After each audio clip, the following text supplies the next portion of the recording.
Captain Jung Kim sat at the control station of the Orang *, Earth's most advanced space station. It was a normal Tuesday morning. The coffee in his cup was getting cold. His crew worked quietly at their stations. No one expected anything unusual to happen. Then the alarms went off. "Captain, unknown object entering Earth orbit," called out Officer Min, her eyes wide as she stared at her screen. June rushed to her station. The radar showed something massive moving toward Earth. It was bigger than anything humans had ever built in space. "Get me visual," he ordered. The main screen lit up. What they saw made everyone freeze. A huge ship, at least 2 miles long, moved slowly through space. It didn't look like anything made on Earth. Parts of it glowed with strange blue light. Other parts looked damaged, with pieces floating off into space. "Sir," said Officer Min, her voice shaking, "it's not one of ours." Jung grabbed the station microphone. "All hands to stations. This is not a drill. I repeat, this is not a drill." Within minutes, the Orang * was on full alert. June called Earth. "This is Captain Jung Kim of the Orang *. We have made contact with what appears to be a non-Earth vessel, requesting immediate instructions." The next 4 hours were chaos. World leaders held emergency meetings. Military forces went on high alert. News stations broke regular shows to report that humanity might not be alone after all. And through it all, the strange ship kept coming closer. Then came a transmission. At first, it was just static and strange sounds, but the computers worked to translate it, and soon words formed on the screen. "Help, critical damage, life support failing, thousands at risk." June stared at the message. If this was first contact with aliens, it wasn't going how anyone had imagined. These weren't invaders. They were asking for help. "Sir," said Communications Officer Han, "they're sending more data, technical information about their ship and biological information." The data streamed in.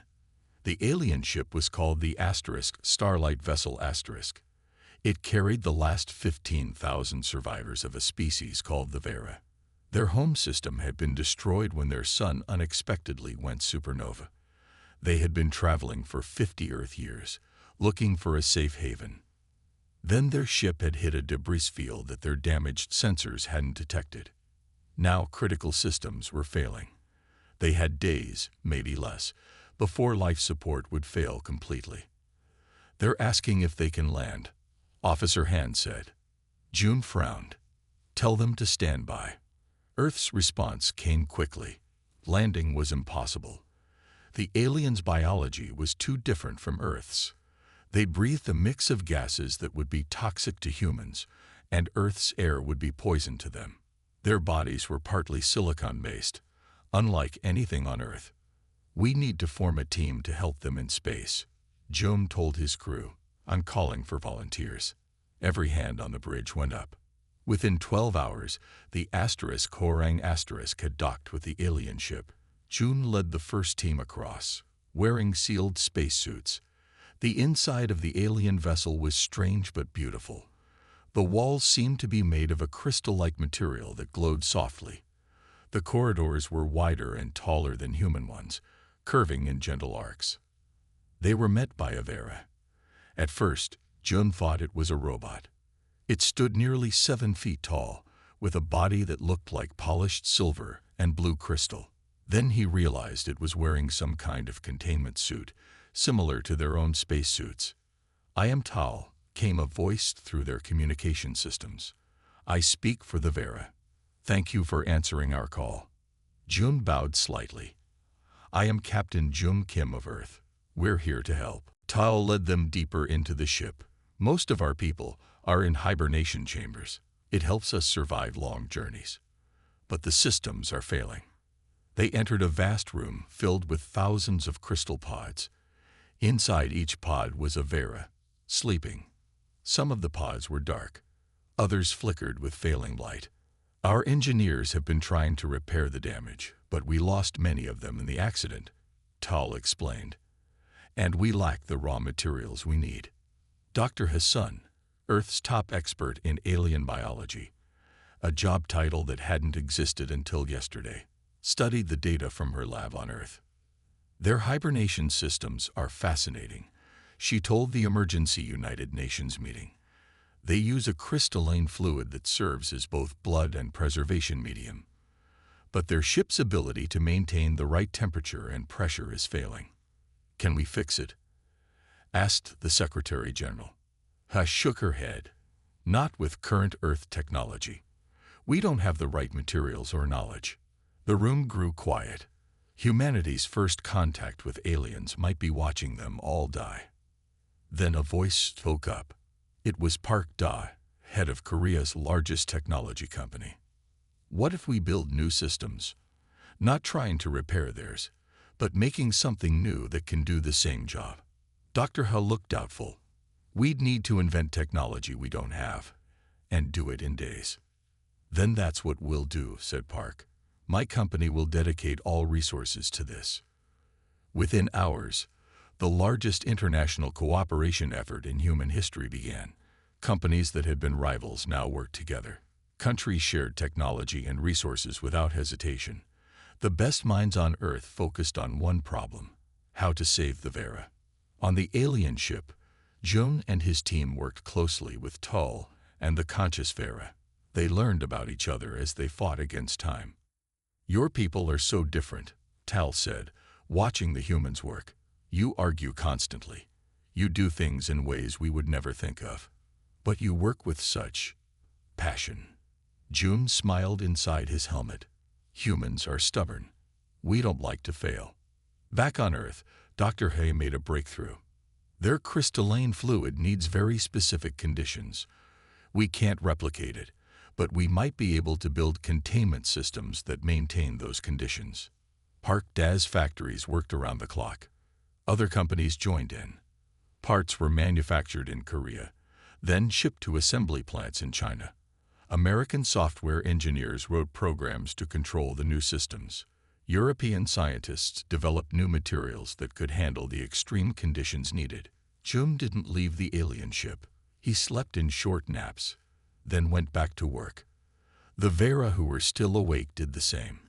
They shared meals, though they couldn't eat the same food. They shared stories of their homes and histories. We searched for so long, Tal told him one night as they looked at the hibernation chambers.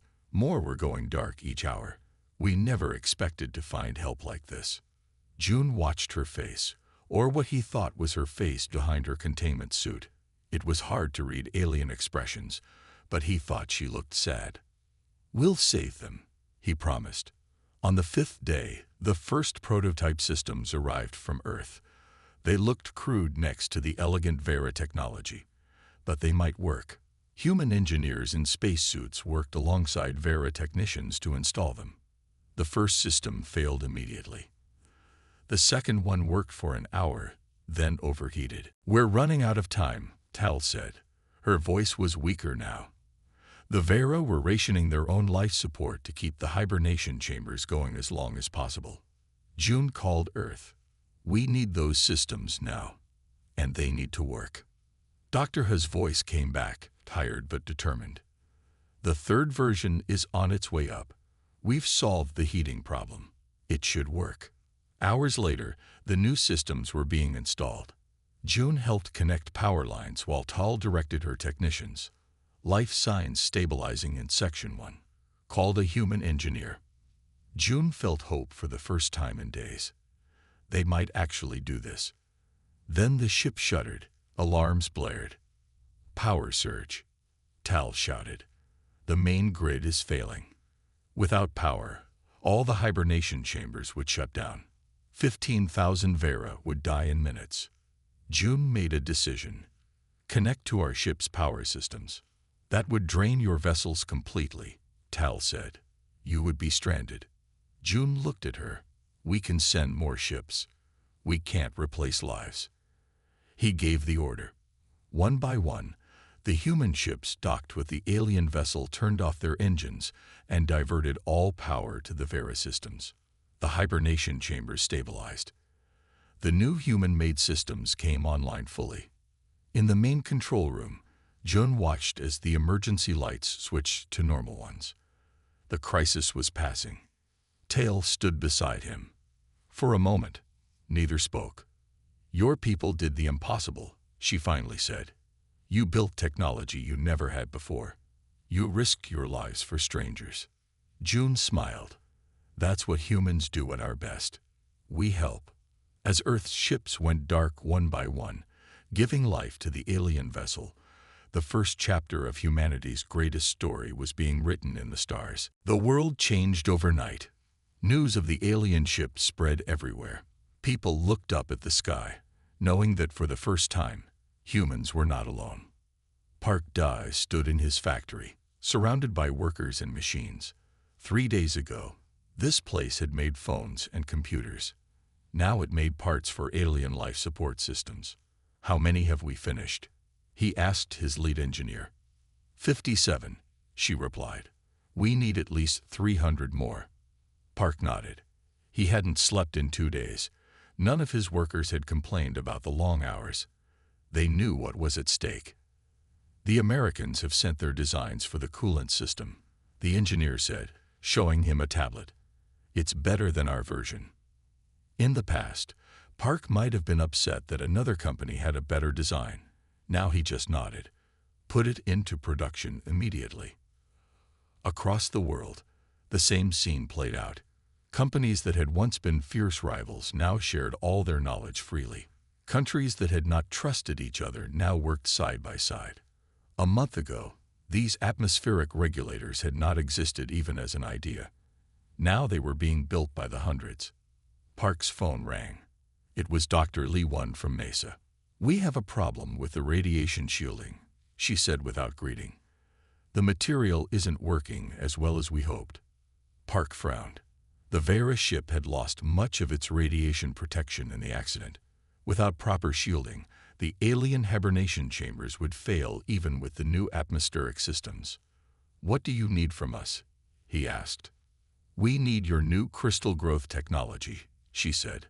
"The one your company hasn't released yet." Park blinked in surprise. That technology was worth billions. His company had spent 10 years developing it in secret. "I'll send the files now," he said without hesitation. "And I'll put our best team on a plane to help you."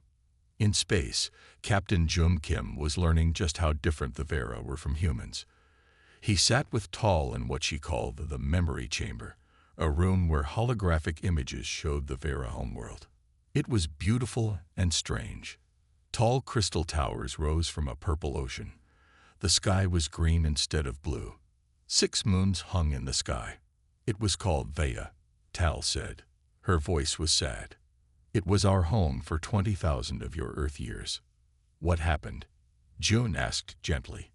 "Our sun became unstable," she replied. "We had warning, but not enough time. We built 12 great ships to carry our people to safety." "Where are the other ships?" June asked. Tal was quiet for a moment. "We lost contact with them over the years. We don't know if any others survived." June felt the weight of her words. The ship they were trying to save might carry the last of an entire civilization. His radio crackled.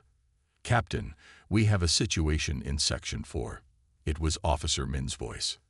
"I'll be right there," he replied, standing up. In Section 4, one of the hibernation chambers had failed completely. Inside was a young Vera, their crystalline body now dull and lifeless. "We couldn't save this one," Officer Min said quietly. June looked at the alien body. It was smaller than the others, perhaps a child. "Make sure this doesn't happen again," he said, his voice firm. Back on Earth, Dr. Hassan worked with a team of 50 scientists. They had turned a university lab into a 24-hour research center. Beds had been brought in so people could sleep in shifts. "The hibernation fluid is incredible," she told her team. "It's not just for sleep. It repairs damage to their bodies. It even stores their memories while they hibernate." One of her assistants looked up from a microscope. "But why can't they just wake up? Why stay in hibernation?" "Their bodies aren't like ours," Dr. Hay explained.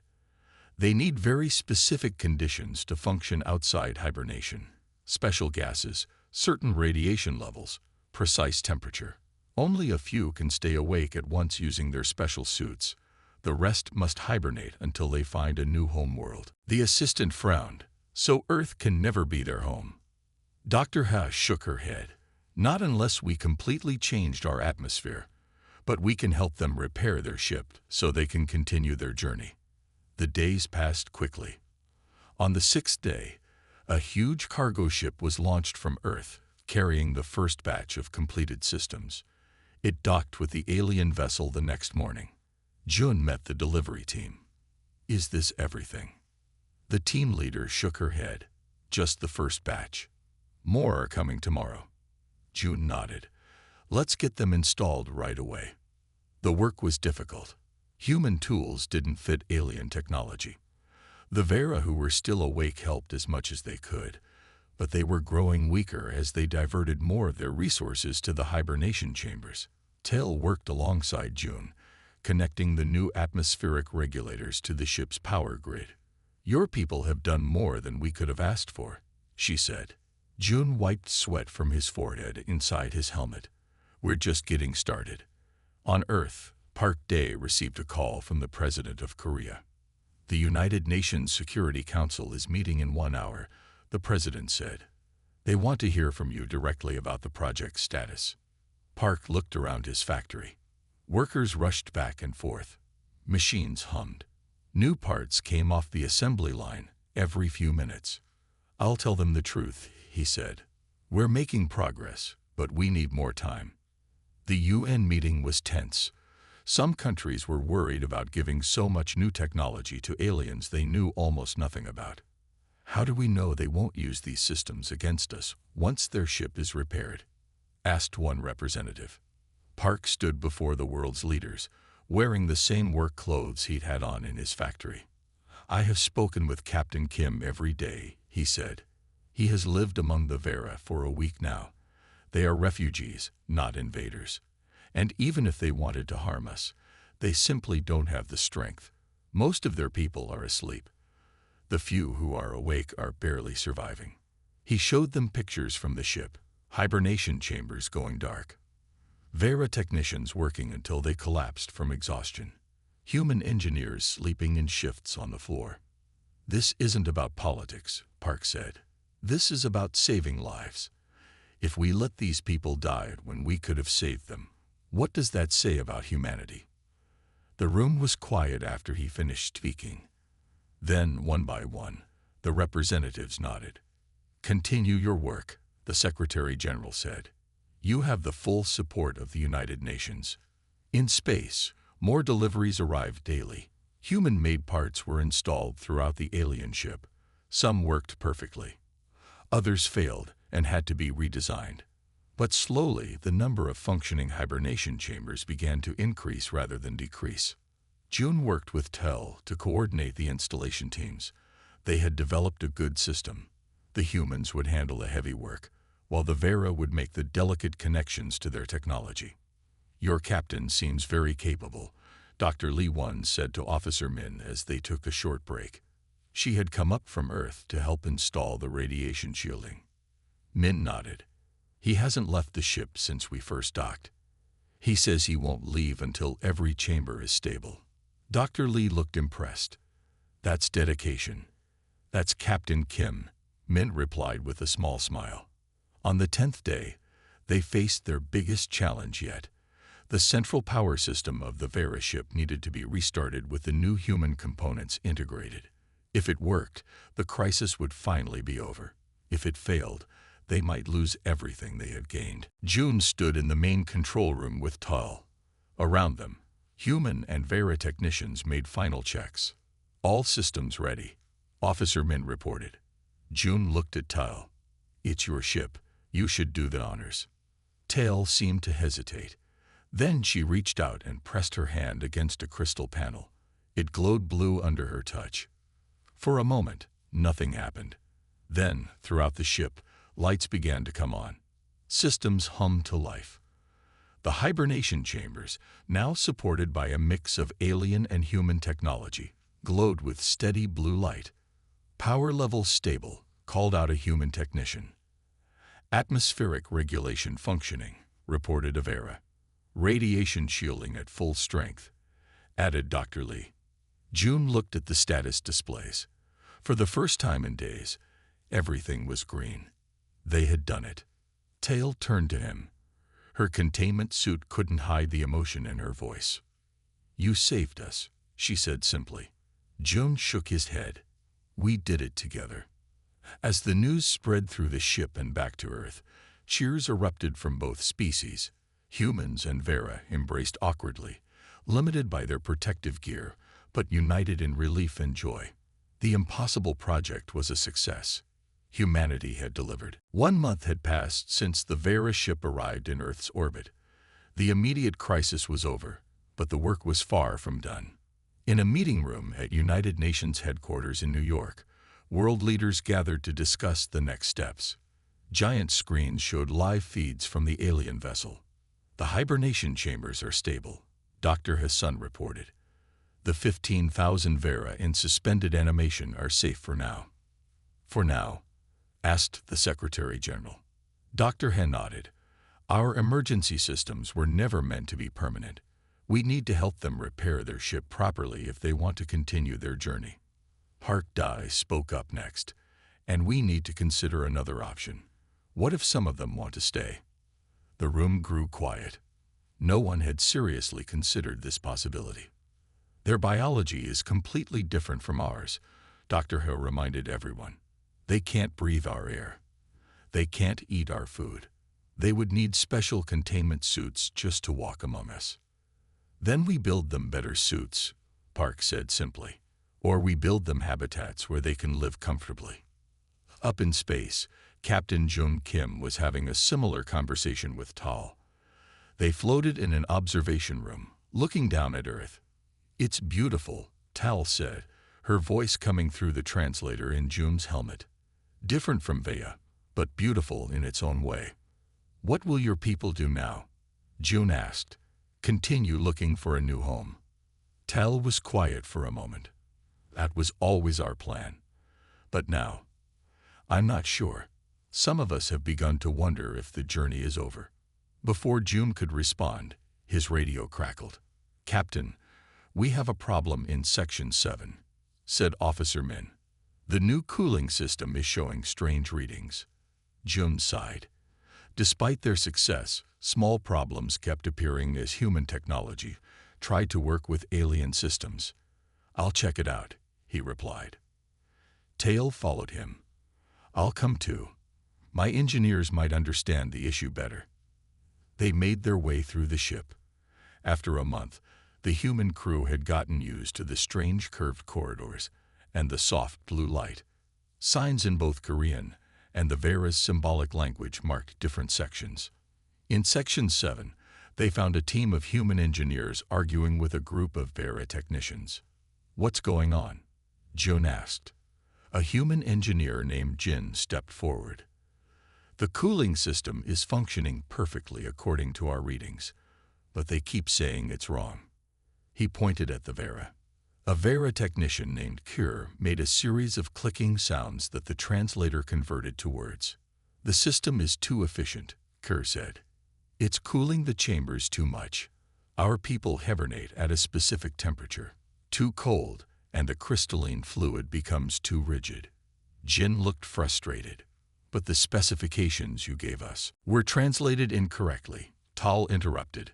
"Our number system is based on 16, not 10. There was a conversion error." June nodded. Despite all their progress, communication problems still happened. "Can we adjust the system?" Jin ran a hand through his hair. "Yes, but it will take time. We'll need to recalibrate everything."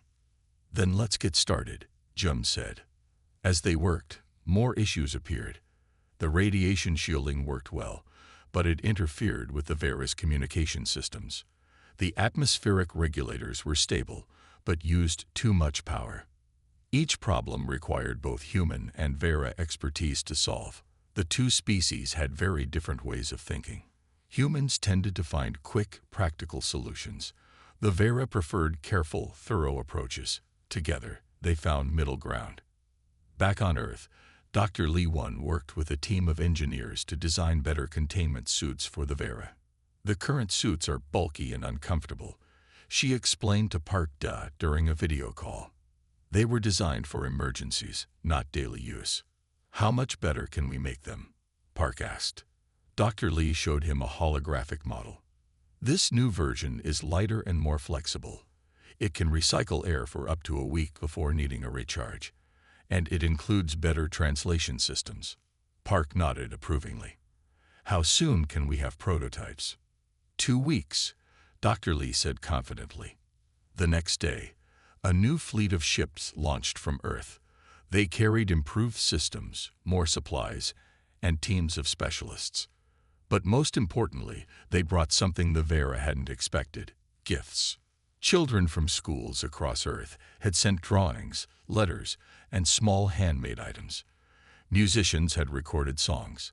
Artists had created works inspired by the little they knew of Vera culture. When the ships docked, Jun helped unload the cargo. He handed a box of the gifts to Tile. "What are these?" she asked, confused. "Presents," Jun explained. "From people on Earth to your people." Tale opened the box carefully. Inside were hundreds of items: colorful drawings, small sculptures, woven bracelets, and more. She picked up a child's drawing of what looked like a Vera standing next to a human, holding hands. Under it was written in crayon, "Welcome to Earth." Tell was silent for a long moment. When she spoke, her voice sounded different through the translator. "In all our travels," she said, "in all the star systems we passed, we never found welcome like this." The gifts were distributed among the awake Vera. For the first time, Jun saw them showing emotions he could recognize: joy, wonder, gratitude. That night, they held a small ceremony in the ship's largest gathering space.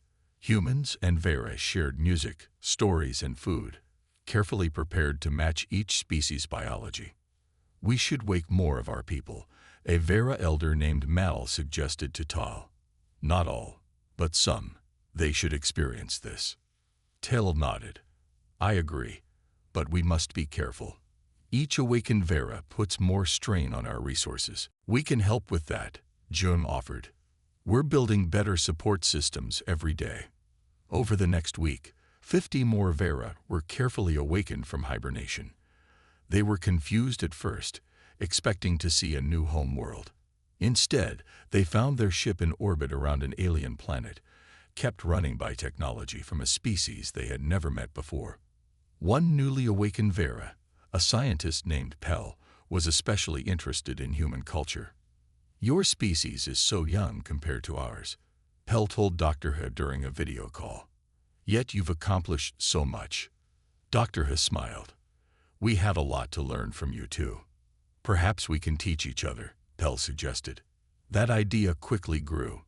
Soon, teams of human and Vera scientists were working together, sharing knowledge. The Vera taught humans about advanced physics and biology. Humans shared their music, art, and literature. But not everyone was happy about the growing relationship between the two species. Some people on Earth feared the aliens. Others worried about the resources being spent to help them. "We have our own problems to solve," a politician said during a debate. "Poverty, disease, climate change.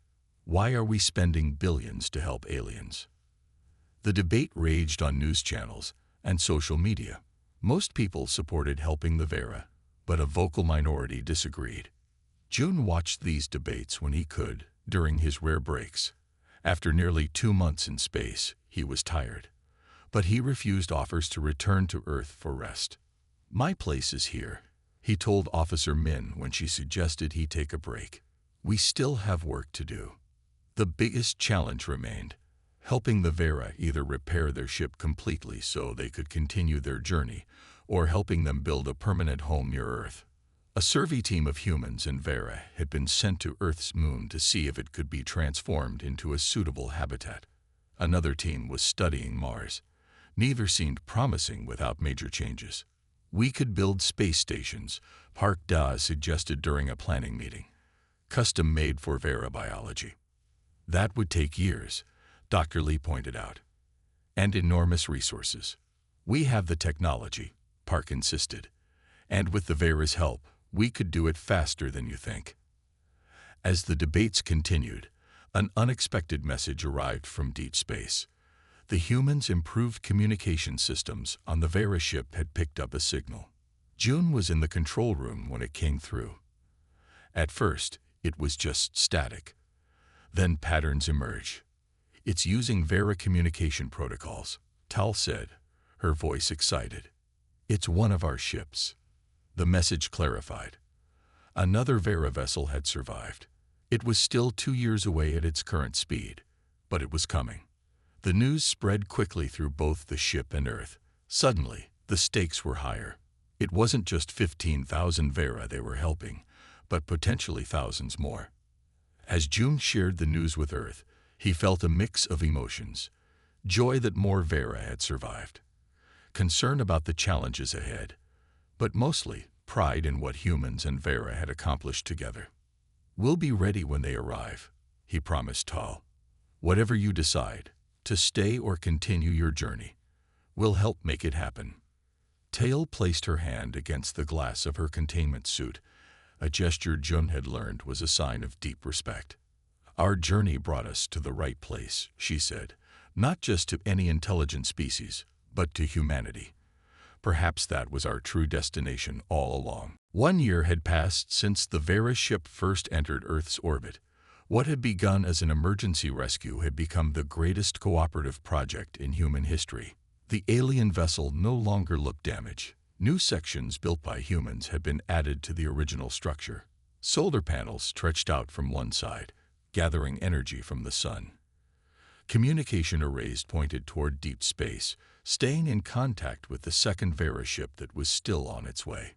Inside, the ship had changed even more.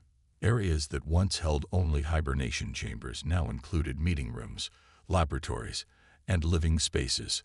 About 500 Vera were now awake, working alongside 200 humans who lived on the ship full-time. Captain Jung Kim was still there. He had briefly returned to Earth 3 months ago, but found he missed the ship and its people. Now he served as the official human ambassador to the Vera. The United Nations Council is ready for today's meeting, Officer Min told him as she entered his office. June nodded and stood up. His office was a strange mix of human and Vera design. His desk was made of the same crystal material as the ship's walls. Pictures from Earth hung next to Vera artwork. "Is Tal ready?" he asked. "She's already in the conference room." They walked together through the ship's corridors. Humans and Vera passed by, some in deep conversation, others hurrying to various tasks. Everyone seemed to have a purpose. In the conference room, a large circular table held holographic projectors. Around it sat key representatives from both species. Tal stood as June entered. "Let's begin," she said. The holographic projectors activated, showing the faces of world leaders gathered at the UN headquarters on Earth. "Today marks 1 year since first contact," the Secretary General began. "What started as a rescue mission has become something much more significant. Today, we will discuss the future of human-Vera relations." The meeting was important. For months, both sides had been working on formal agreements about knowledge sharing, resource use, and territorial rights. But more importantly, they needed to decide on a permanent home for the Vera. Park Da presented the first option. He had left his company to lead the Vera Habitat project. "We propose building a large space station in Earth orbit," he said, showing designs on the holographic display. "It would have an atmosphere suitable for Vera biology and enough space for their entire population." Dr. Hassan presented next. "Our second option is to terraform part of Mars. With Vera technology and human resources, we believe we could create a small habitable zone within 5 years." The third option came from the Vera themselves. Pell, their lead scientist, stood to speak. "We could also continue our journey," he said. "With your help repairing our ship and the arrival of our sister vessel, We could search for an uninhabited planet that naturally meets our needs. The debate was respectful but intense. Each option had benefits and challenges. Cost, time, safety, and long-term sustainability were all factors. As the meeting continued, Jum thought about how much had changed in 1 year. Humans had learned so much from the Vera. New medical treatments based on their crystalline biology were saving lives on Earth. Energy systems inspired by their technology were being implemented worldwide. The Vera had gained just as much. Their population was growing again, with more being safely awakened from hibernation each month. They had found not just help, but friendship. After 4 hours of discussion, they called for a short break. Jum and Tal stepped out onto an observation deck that looked down at Earth. "What do you think will happen?" Jum asked her. Tal was quiet for a moment. "I think our people will choose different paths. Some will want to stay near Earth. Others will want to continue searching." "And you?" June asked. "I have come to think of this place as home," she replied. "My home is with the people who saved us when we had no hope." When they returned to the meeting, a decision was reached. They would pursue all 3 options. A space station would be built for Vera, who wished to stay near Earth. Mars terraforming would begin as a long-term project, and one ship would be prepared to continue the journey for those who wished to search for a natural homeworld. As the meeting ended, the Secretary General made a final statement. 1 year ago, humanity faced its greatest test. We met beings from another world who needed our help. Today, I believe we passed that test. We showed the best of what humans can be: compassionate, innovative, and generous. And in return, we gained friends who have enriched our understanding of the universe. The formal agreements were signed.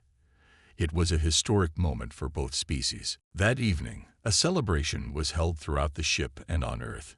In cities around the world, people gathered to watch live feeds from the Vera vessel. Special blue lights were lit to match the glow of the alien ship. On board, humans and Vera shared a meal together. Special food had been created that both species could eat, though it tasted different to each. "I never thought I would be eating dinner with aliens," Dr. Lee said with a laugh. "And I never thought I would be living among humans," Pell replied. "Life is full of surprises."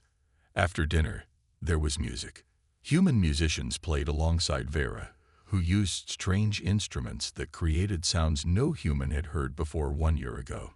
The combination was beautiful in a way no one could have predicted. June found a quiet spot away from the celebration. He was tired but happy. A year of non-stop work had taken its toll, but the results were worth it. Tal found him there. "Why are you hiding?" she asked. "Just taking a moment to think," he replied. "It's been quite a year." "Indeed it has." She sat beside him. "Do you know what today is in Vera tradition?" June shook his head. "It's the day of new paths," she explained. "A day when our ancestors would choose new directions for their lives. It seems fitting." "What new path will you choose?" June asked. "I will stay," she said simply. "I will help build the space station and lead those who wish to make their home near Earth." June smiled. "I'm glad." The next morning, work began on the new projects. Plans for the space station were finalized. Survey teams prepared to visit Mars. Engineers started upgrading the ship that would continue the journey. But something else happened too. For the first time, a small group of Vera visited Earth. They wore the new containment suits Dr. Lee had designed. The suits were slim and comfortable, recycling air and maintaining the perfect conditions for Vera biology. They looked almost like normal clothes, except for the clear helmets. Tail led the group. They landed in Seoul, where huge crowds gathered to welcome them. Children waved blue flags. Signs in Korean and the Vera language said, "Welcome, friends." As they walked through the city, humans reached out to touch their hands. The Vera responded with their own greeting gesture, placing their hands against their chests and bowing slightly.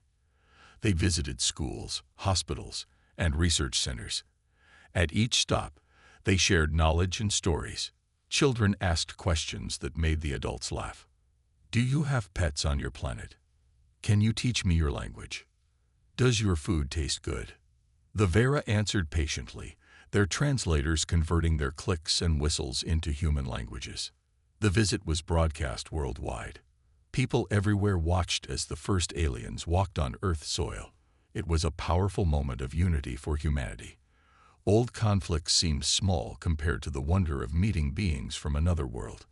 At the end of the day, the Vera returned to their ship. But it was just the beginning. More visits would follow.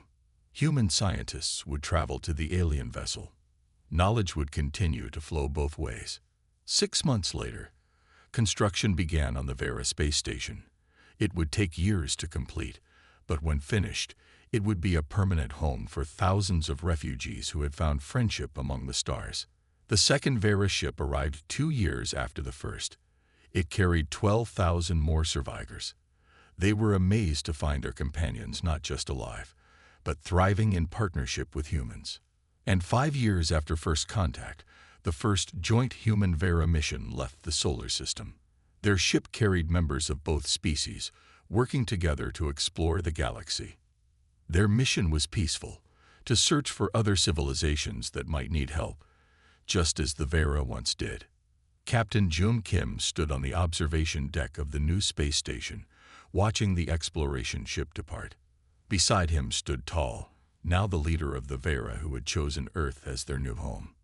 "Do you ever regret not going with them?" she asked. Jun shook his head. "My place is here. There's still so much work to do." Tell nodded. "When we sent out our distress call, we hoped for help. What we found was so much more." "What did you find?" Jun asked. "A new beginning," she replied, "and proof that even across the vast distances between stars, kindness can be found." As they looked out at the stars together, both knew that the story of humans and Vera was just beginning. Whatever challenges lay ahead, they would face them together.